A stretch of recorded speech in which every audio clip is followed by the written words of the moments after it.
Welcome back to Veil of Time, where we delve into history's hidden stories, one layer at a time. Today we're journeying into the heart of Africa to explore one of the most profound movements in human history, the Bantu migration.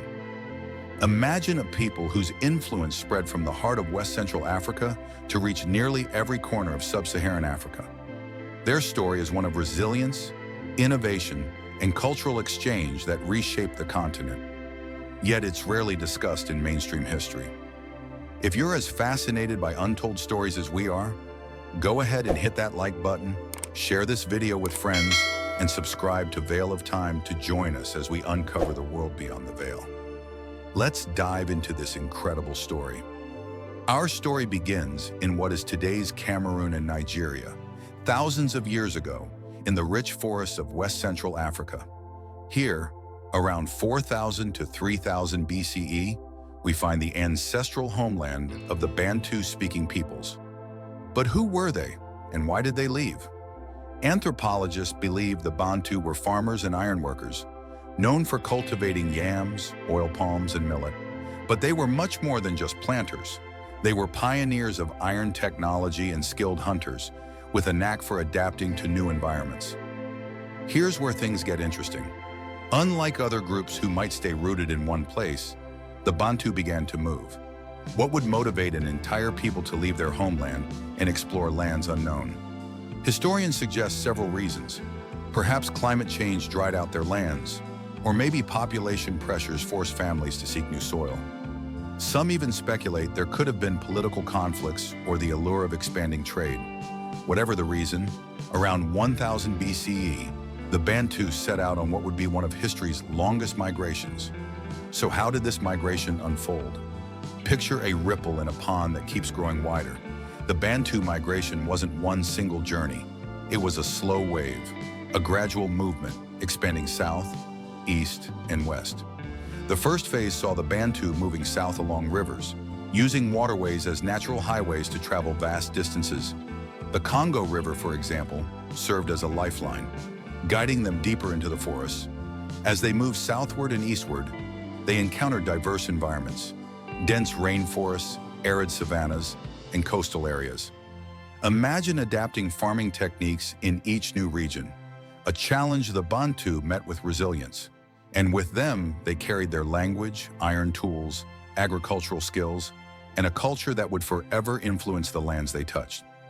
Let's talk tech, or at least ancient tech. The Bantu migration is often celebrated for spreading two major innovations across sub-Saharan Africa: ironworking and advanced agriculture. In an age when most people were working with stone, the Bantu were forging iron, a game changer. With iron, they could make better tools, hunt more effectively, and till harder soils, which made previously uninhabitable land ripe for farming. Imagine for a moment the impact this had. Iron tools allowed them to cut through dense forests, helping them establish communities and spread agriculture on a massive scale. Their skills in yam and banana farming and cattle raising became staples for indigenous groups they encountered, creating a foundation for food security across the continent. And here's a question to ponder. Why aren't these ironworking advancements celebrated like those in Europe? Could it be that the narrative was minimized by later colonizers who sought to depict Africa as primitive? The thought does make you wonder, doesn't it? Today, if you travel across sub-Saharan Africa, you'll encounter hundreds of languages rooted in the Bantu family, each a testament to the legacy of this migration. From Kiswahili in East Africa to Zulu in the South, Bantu languages are spoken by over 300 million people. Imagine this. A single migration resulted in linguistic diversity across multiple countries, creating a bridge between cultures that exist to this day. The Bantu didn't just bring languages, they brought stories, beliefs, and customs that melded with indigenous practices, creating rich new cultural tapestries. They shared proverbs, nuggets of wisdom that have been passed down through generations. Take this one, for example. A tree is known by its fruit. Or this, wisdom does not come overnight. These sayings emphasize resilience, patience, and community, qualities the Bantu carried with them as they traversed mountains and rivers. As the Bantu migrated, they didn't move into empty land. They encountered and interacted with various indigenous groups, and these encounters were far from hostile. Instead of forcing their ways on others, the Bantu often exchanged knowledge and skills, merging agricultural practices and technologies. Over time, these exchanges fostered mutual respect and a shared cultural foundation. But here's the twist. Colonial narratives have often painted African history in terms of warfare and domination.